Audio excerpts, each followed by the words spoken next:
il se défausse maintenant sur l'entourage du président Ousmane Sonko. Aujourd'hui, comme vous l'avez appris, on a arrêté notre frère Fadilou Keïta, coordonnateur du Némé Tour, qui hante le sommeil du camp du pouvoir. Pour quel motif? Pour le motif d'une publication sur Facebook, pour laquelle en tout cas il a été convoqué il y a une semaine de cela, et puis relâché. On avait cru que ça en était fini. Mais puisqu'ils n'ont rien pu obtenir hier, avec le camouflet qu'ils ont pris dans cet épisode de leur complot ridicule, ils se rabattent maintenant sur l'entourage du président Ousmane Sonko. Qu'est-ce que le frère Fadilou Keïta a dit sur ce post Facebook-là qui soit plus grave que ce que Ahmed Suzanne Camara a dit sur le plateau de la Sen TV et qui est aujourd'hui libre de ses mouvements? Ahmed Suzanne Camara a dit que Didier Badji et Fulbert Sambou ont été tués ou qu'ils ont été noyés. Fin de citation. Il n'a reçu aucune convocation, ni de la gendarmerie, ni de la police, ni du procureur de la République. Il est libre de ses mouvements. Fadilou n'a pas dit aussi grave que ça.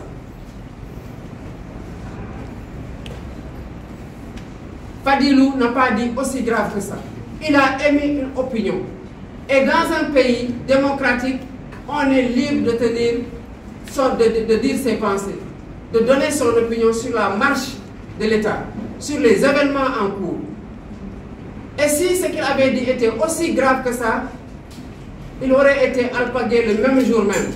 Et quand ils l'ont entendu, ils savaient qu'ils n'avaient rien contre lui. Ils l'ont laissé rentrer.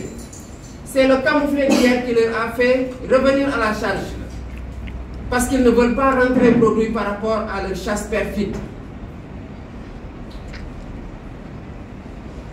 Nous demandons sa libération immédiate et sans condition. Au même titre que nous demandons la libération de tous les otages politiques du régime du président Macky Sall. Souvent, on pense qu'on n'est pas concerné. Mais quand on en arrive dans un pays à ce que le poste de 3 émoticônes en rire peut vous amener à l'instruction, on est pris dans un pays avec les principes fondamentaux d'un état de droit. Il n'y a même plus d'état.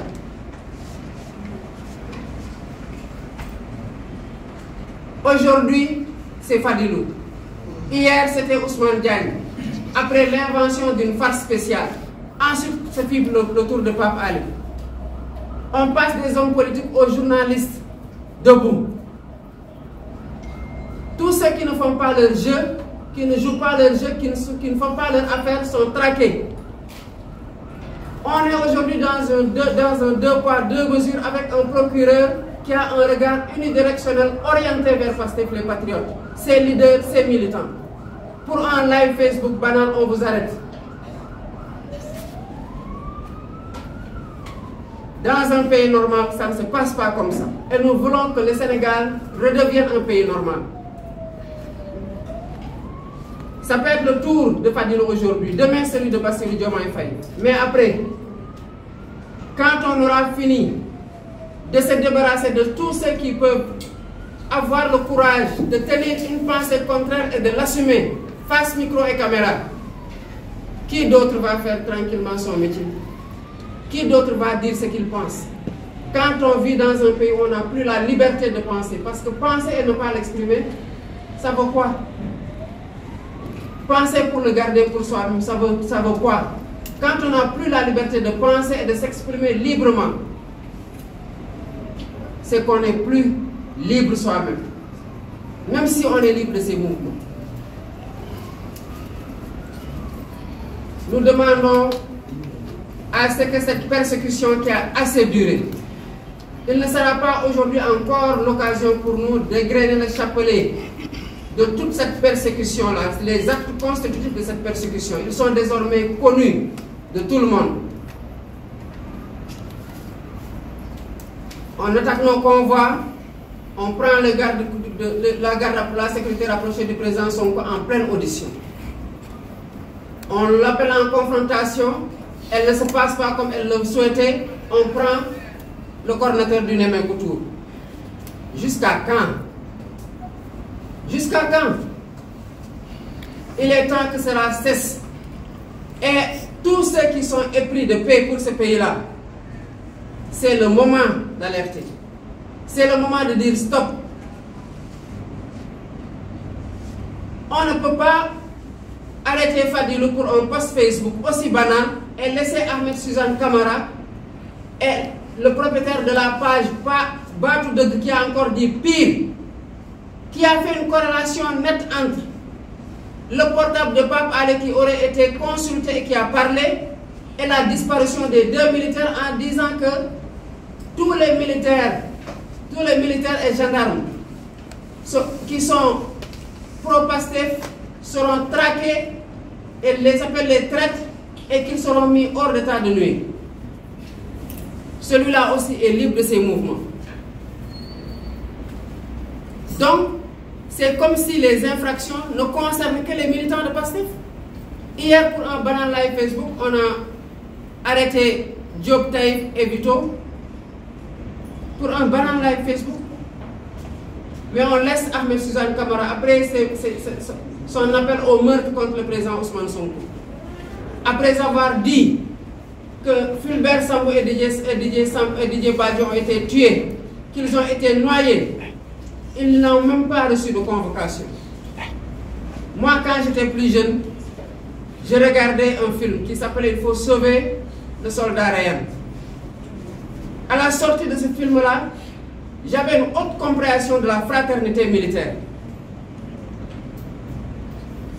Enfant, on me prenait qu'on pouvait nous tuer, mais qu'on ne nous déshonorait pas. Mais ce silence approbateur face à des frères d'armes qui sont morts, y a-t-il plus grand déshonneur que ça? On est dans quel pays aujourd'hui? Le combat, la démocratie, c'est une affaire de gentleman. C'est une affaire de gentleman. Vous compétissez, vous laissez les autres compétir. Vous êtes arrivé au pouvoir par la voie des urnes. Vous avez dit vous-même qu'on ne peut pas laisser, qu'on ne peut pas retomber dans la quête d'un troisième mandat qui nous a coûté 11 morts en 2011, que cela doit cesser. Et c'est parce que tu convoques un troisième mandat que tu persécutes tout le monde. Avec toutes les conséquences dommageables que l'on note. Jusqu'à quand? Jusqu'à quand? Vous avez fini de diviser tout, le peuple, jusqu'aux institutions. Ce qui se passe à l'Assemblée nationale n'est que le reflet de la division du peuple. Parce que ce sont nos représentants, c'est nous qui les avons envoyés là-bas.